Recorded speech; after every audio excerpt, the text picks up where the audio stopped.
The Philadelphia Church of God presents the Trumpet Daily.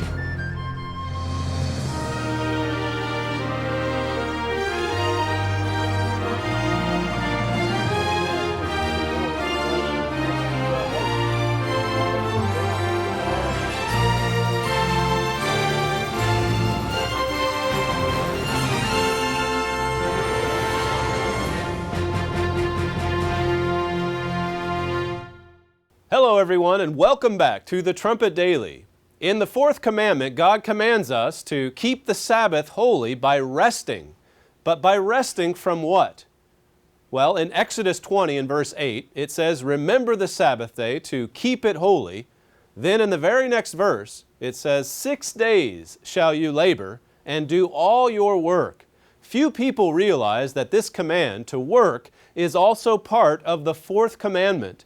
In fact, the harder we work, the more we get out of our Sabbath observance. God commands that we labor and do all of our work during those 6 days. It's not a suggestion, it's a command, and it's just as important as the Sabbath half of that commandment. If we don't work, then we're breaking the spirit of the Fourth Commandment, just as sure as we would be if we went off to work on the day that we're commanded to rest. Notice verse 11 in Exodus 20, "For in 6 days the Lord made heaven and earth, the sea and all that in them is, and rested on the seventh day. Wherefore the Lord blessed the Sabbath day and hallowed it." Notice how this command takes us right back to creation. God gave this command to mankind in order to keep us in a right relationship with our Maker. God is a creator who works for a living. And His divine purpose for man is for us to become just like Him if we are willing to labor and work and create like He does. Today's forum is titled "Winning the War Against Poverty." It's a message that was taped several months ago inside the theater of Armstrong Auditorium in Edmond, Oklahoma. After the main message today, we'll then tell you about another free offer from the Trumpet Daily series. So stay tuned after the forum.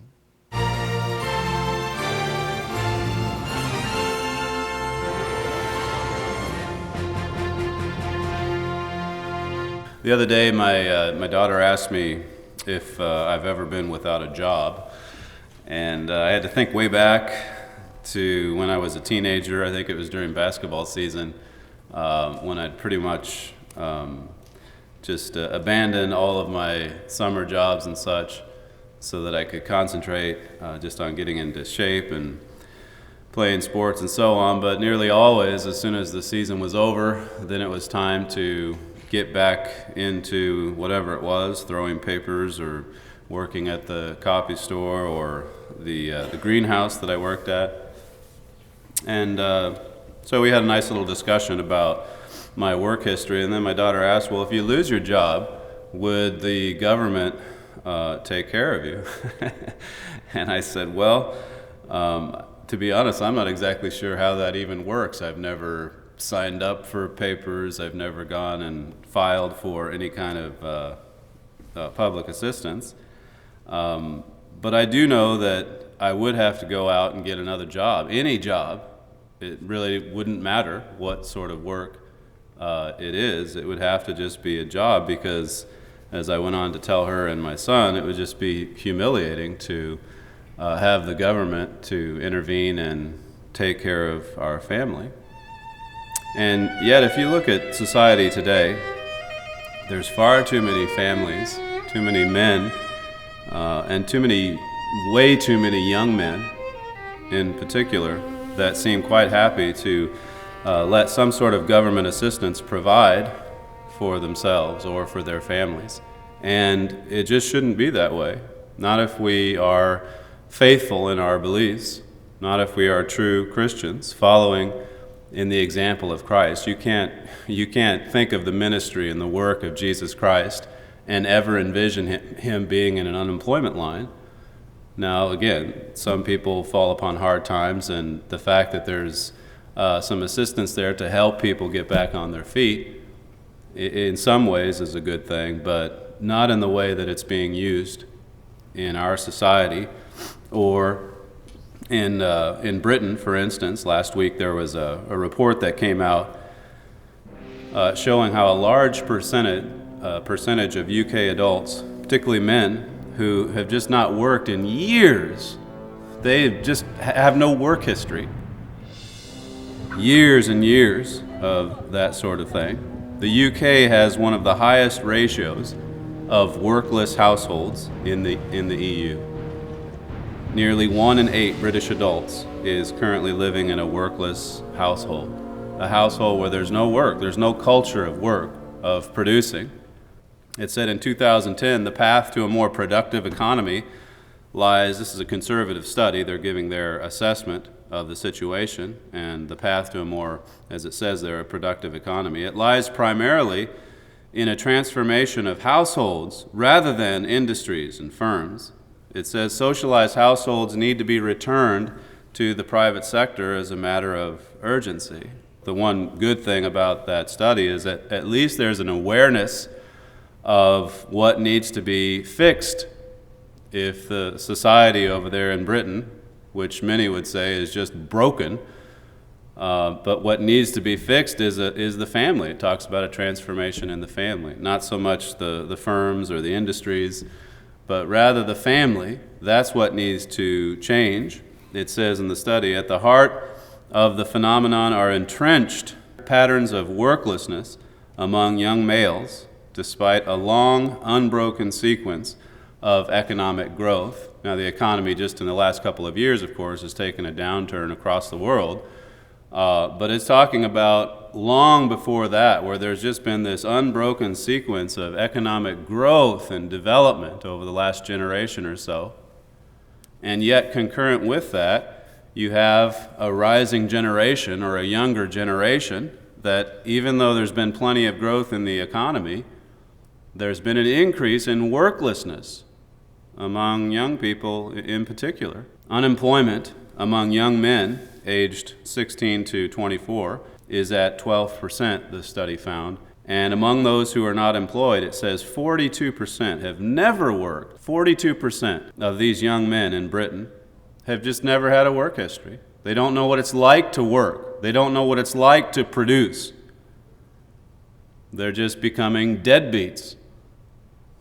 You may have seen the example last week, I think it was, the story about a 35-year-old British man who lived at home with his parents, didn't have a job. He was driving his mother and his dad crazy as they were trying to get him interested in working, interested in producing, instead of just partying. And as the story unfolded, they're in the midst of a trial now, but last year about this time, the parents came home, saw this young man just passed out drunk on the couch, and it led to this heated argument, which resulted in this young man stabbing both of his parents to death. He was so offended by his parents telling him to get off the couch and to get a job. What a crazy world we live in. It's an extreme case, I know, but it's hardly unusual these days for middle-aged men to be living at home with their parents, not doing much at all in the way of work. In Theodore Dalrymple's book, Life at the Bottom, he refers to this conversation that he had with a young unemployed man that didn't want to go and better himself. And Dalrymple asked him, well, have you considered getting further education? And he says, well, what's the point? I mean, there's only so many jobs. There's no jobs left. So his thinking is that there's just this pie, and there's not enough slivers of the pie to go around. And so why go out and actually better yourself? Why invest time into becoming more educated if there's not enough jobs to go around anyway? This culture of dependency, Dalrymple says in his book that it's like being addicted to drugs, just being hooked on the welfare that society makes available. It's a drug addiction. Look at the way it is in the United States, all the entitlements that our leaders today want to increase, not minimize or reduce for the sake of saving the economy. but they want to add to these benefits. I wrote recently about the war on poverty, as it's sometimes called, dating back to President Johnson's administration in the 60s, where he started all of these programs, food stamps, work study, Medicare, Medicaid, these programs that are still with us to this day. And here we are, 45 years or so after the beginning of that war, and we just see an increase in dependency on these many programs. Food stamps, for example. We have more people in the United States on food stamps than ever before. 42 million Americans almost are using food stamps to get their food. The poverty rate just keeps climbing. Its highest figure in 50 years. Today, about 1 in 7 Americans live below the poverty line. So these programs are obviously not helping in the big picture. They're not helping. The Wall Street Journal recently reported that nearly half of all Americans live in a home where someone is receiving government benefits. Half of all Americans were just used to living in an environment where there's a check that appears in the mail, not because of any work that we've done, but because of the program that we've qualified for. It is, in fact, as Dalrymple says in his book, an addiction. We've become so addicted to it in society, and meanwhile, as I wrote in that article a while back, here our economy is just about to collapse as we look to expand and grow these programs. Just to give you one example, Medicare, for instance, today there's 47 million people enrolled in Medicare, which is 38% higher than it was just 20 years ago. And it's only going to get higher as we project ahead. Into 2030, there's going to be about 80 million people enrolled in this program. So the costs are not going to be reduced. They're going to multiply exponentially. These are just some figures from, supposedly from the prosperous nations in this world, the UK, the United States. Mr. Armstrong wrote in The Wonderful World Tomorrow about the other nations that aren't so prosperous, but that have huge populations. He says illiteracy, ignorance, retrogression, famine, disease. People live in unbelievable poverty, filth, squalor, stench beyond description. He says victims of famine and widespread epidemics of disease. In many places, half of all babies die during the first year of life. Wretched beings, ill-housed, ill-fed, ill-clothed. He says, is that part, the biggest part of this world's humanity, an example of progress and a culture worth preserving? I mean, this is the world we live in. And in our prosperous nations, where there's still checks arriving in the mail, we can ignore the reality of this world, which is, as he describes there, in the most populous nations, they don't have checks that magically appear in mailboxes. And young people, babies, do starve to death in those third world nations. Is this a world that God intends to save as it is today? Well, of course, there's a plan of salvation that God has in place, but he's not looking to salvage what man has produced.